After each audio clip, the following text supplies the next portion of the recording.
श्री स्वामी समर्थ. देवघर हे आपल्या घरातील महत्त्वाचा भाग आहे. ज्या घरात देवघर नाही त्या घराला घरपण राहत नाही, त्या घराला शोभा येत नाही. बाहेर जाऊन कितीही देवदेव करा, देवपूजा करा, पण जर तुमच्या घरातच तुमच्या देवांना जागा नसेल तर पूजा तुमची भक्ती कशी सार्थकी लागेल. म्हणून आपल्या घरात छोटेसे का होईना देवघर पाहिजे. घरात देवघर असल्यामुळे आपल्या घरातील वातावरण एकदम प्रसन्न आणि उत्साहित राहते. देवघरात पाळावयाचे 46 नियम आपल्याला माहीत असणे खूप आवश्यक आहे.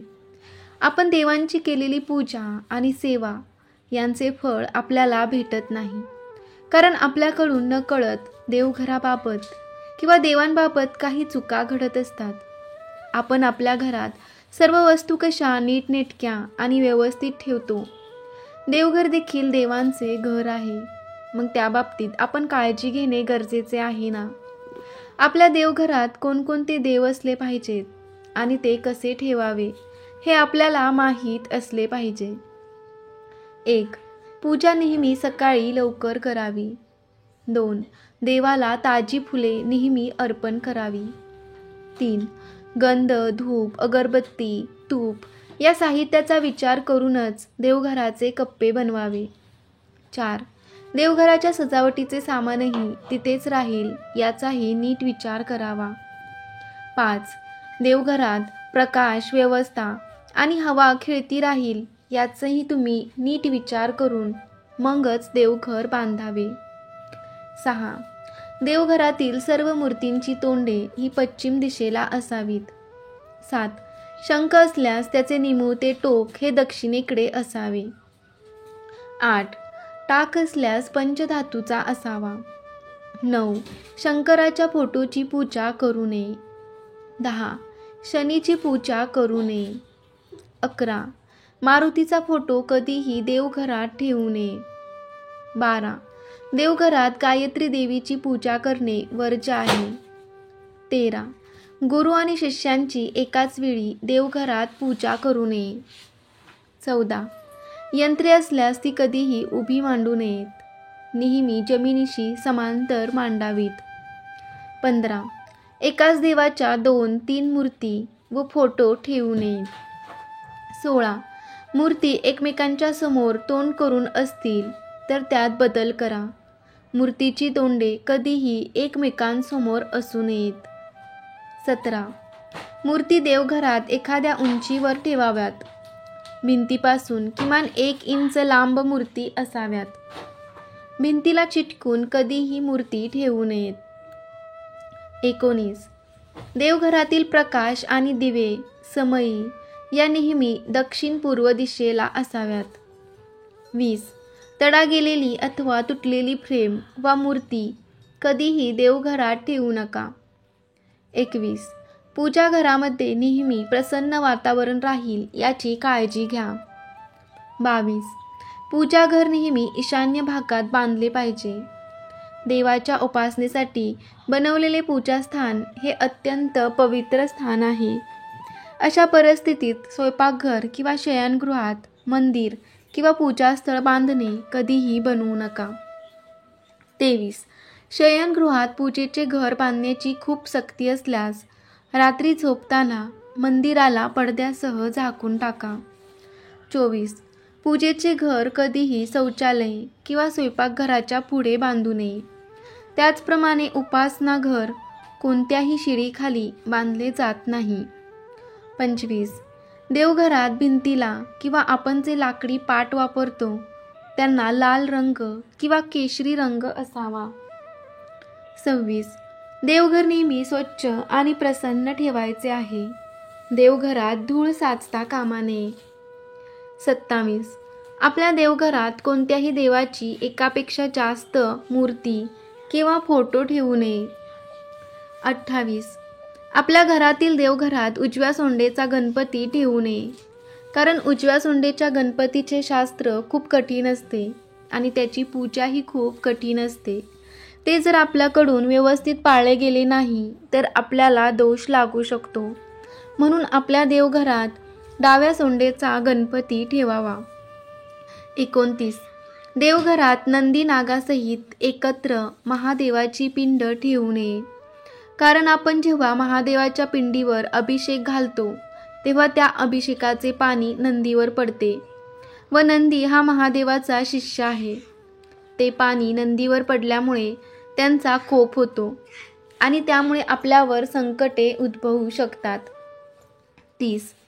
आपल्याला आपली कुलदेवता आणि कुलदैवत माहीत असणे गरजेचे आहे.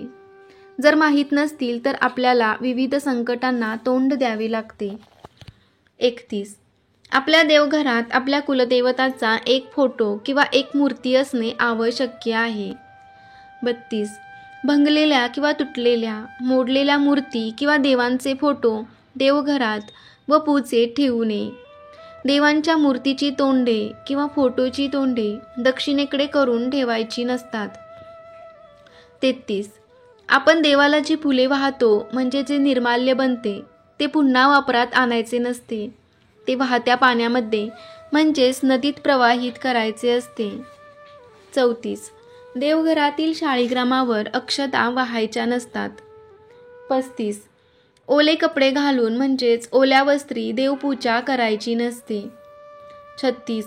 देवांना एका हाताने कधीच नमस्कार करायचा नसतो. 37. आपण देवघरात जी समई लावतो व निरांजन लावतो त्यात तेल आणि तूप एकत्र घालू नये. तेलाचा दिवा वेगळा आणि तुपाचा दिवा वेगळा लावावा. 38. समईच्या ज्योतीवर निरांजन किंवा दुसऱ्या कोणताही दिवा पेटवायचा नाही. 39. समईमध्ये 3 वाती लावायच्या नसतात. एकतर 2 वाती लावायच्या किंवा एकच वात लावली तरी चालते. 40. देवांना नमस्कार करताना आपल्या डोक्यातील टोपी काढून नमस्कार करावा. देवापुढे नतमस्तक व्हायचे असते. आपण त्यांना शरण गेलेलो असतो. 41. आपण देवघरात किंवा मंदिरात जी स्तोत्रे किंवा मंत्र म्हणतो ती मोठ्या आवाजात म्हणायची, परंतु जप करताना देवाचे नामस्मरण करत असतो म्हणून ते शांततेत केलेले कधीही चांगलेच. 42. देवांना आपण जेव्हा गंध लावतो तो गंध करंगळी शेजारील बोटाने लावायचा आहे आणि आपल्या पितरांना म्हणजेच पूर्वजांना अंगठ्या शेजारील बोटानेच गंध लावावा. स्वतः मधल्या बोटाने गंध लावावा व इतरांना अंगठ्याने गंध लावावा. 43. नैवेद्याच्या पानात किंवा ताटात मीठ वाढू नये. त्याचप्रमाणे कांदा, लसूण, लिंबू देखील वाढू नये, कारण हे सर्व पदार्थ तामसी आहेत. तामसी पदार्थ देवांना चालत नाही. 44. मारुती हा ब्रह्मचारी आहे, त्यामुळे त्याची मूर्ती देवघरात ठेवायची नसते. त्यांची मूर्ती जर देवघरात ठेवली तर घरातील 3ऱ्या पिढीचा वंश खंडित होण्याची शक्यता असते. म्हणून मारुतीची मूर्ती देवघरात ठेवू नये. 45. कोणी भेट म्हणून दिलेले देव किंवा देवांचे फोटो, सापडलेले देव तसेच बुडीत घराण्यातून आलेले देव आपल्या देवघरात ठेवू नयेत. कारण आपण त्या देवांची जी सेवा किंवा पूजा करतो ती आपल्याला लागू पडत नाही. ती सर्व सेवा ज्यांचे देव आहेत त्यांना लागू पडते.